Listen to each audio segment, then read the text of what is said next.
Praise the Lord. हे मेरे परमेश्वर, तूने मुझे क्यों छोड़ दिया। ये वचन हम देखते हैं मत्ती का सुसमाचार 27 और 46 और मार्कुस का 15:37। हे मेरे परमेश्वर, तूने मुझे क्यों छोड़ दिया। ये लेली लम्मा सबक्तानी। क्रूस के 7 वचनों में से चौथा वचन सबसे अधिक गहरा, रहस्यमय और दर्द भरा है। जब हम यीशु मसीह को क्रूस पर देखते हैं तो हम केवल शारीरिक कष्ट नहीं देखते, हम देखते हैं कि आत्मिक पीड़ा की चरम सीमा। पहले 3 वचन में प्रेम, क्षमा और संबंध दिखाई देते हैं, लेकिन ये हम देखते हैं कि अकेलापन, त्याग और परम पीड़ा। ये वो क्षण था जब आकाश में अंधकार छा गया, पृथ्वी पर सन्नाटा था और स्वर्ग मानो मौन हो गया। और तब यीशु पुकारते हैं, हे मेरे परमेश्वर, तूने मुझे क्यों छोड़ दिया। यीशु का ये वचन भजन संहिता 22 और 1 से लिया गया है। हे मेरे परमेश्वर, तूने मुझे क्यों छोड़ दिया। ये भजन राजा दाऊद ने लिखा था, लेकिन ये केवल उनकी पीड़ा नहीं था, ये एक मसीह भविष्यवाणी थी। भजन संहिता 22 में हम क्रूस का पूरा दृश्य देखते हैं। लोगों का उपहास, हाथ और पैर छेद दिया जाना, वस्त्र बांटना।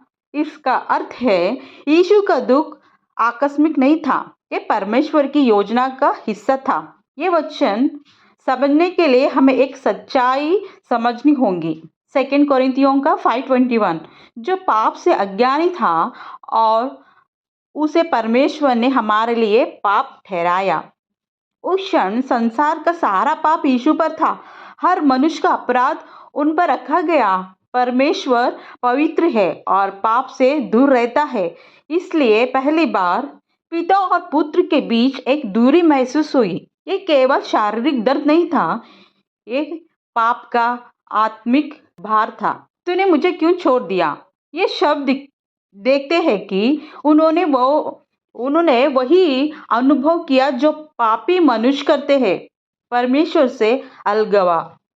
यशायाह का 59:2, तुम्हारे अधर्म ने तुम्हें परमेश्वर से अलग कर दिया है, लेकिन यहाँ फर्क ये है, यीशु ने कोई पाप नहीं किया था, फिर भी उन्होंने हमारी जगह ये अलगवा सहा। यशायाह 53:5, वो हमारे ही अपराधों के कारण घायल किया गया। हमें दंड मिलना चाहिए था, हमें छोड़ा जाना चाहिए था, लेकिन यीशु ने हमारी जगह ली।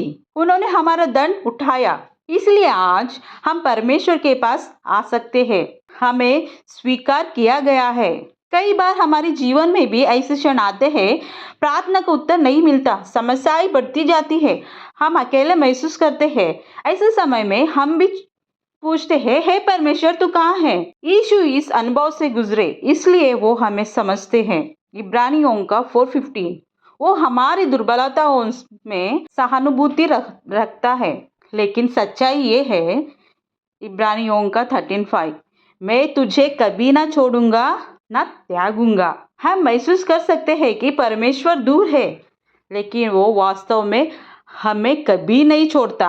जब यीशु ये वचन बोल रहे थे, उस समय दोपहर से 3 बजे तक अंधकार छा गया था। ये अंधकार पाप और न्याय का प्रतीक था, लेकिन याद रखो, अंधकार स्थायी नहीं होता। क्रूस अंत नहीं है, इसके बाद पुनरुत्थान हुआ, विजय मिली। पाप की गंभीरता को समझो। ये वचन दिखाता है कि पाप कितना भयानक है। यीशु के बलिदान को स्वीकार करो, उन्होंने आपके लिए सब कुछ सहा। कठिन समय में विश्वास बनाए रखो, जब परमेश्वर चुप लगे तब भी वो काम कर सकता है। क्रूस का चौथा वचन हमें ये सिखाता है, यीशु ने वो दर्द सहा जो हमारा था, उन्होंने वो अलगवा सहा जो हमें सहना चाहिए था, ताकि हम परमेश्वर से जुड़ सके, हम कभी छोड़े ना जाए। आज प्रश्न ये है, क्या हम उस बलिदान को समझते हैं। क्या हम अपने जीवन को यीशु के लिए समर्पित करेंगे। परमेश्वर आपको आशीष करें। आमीन।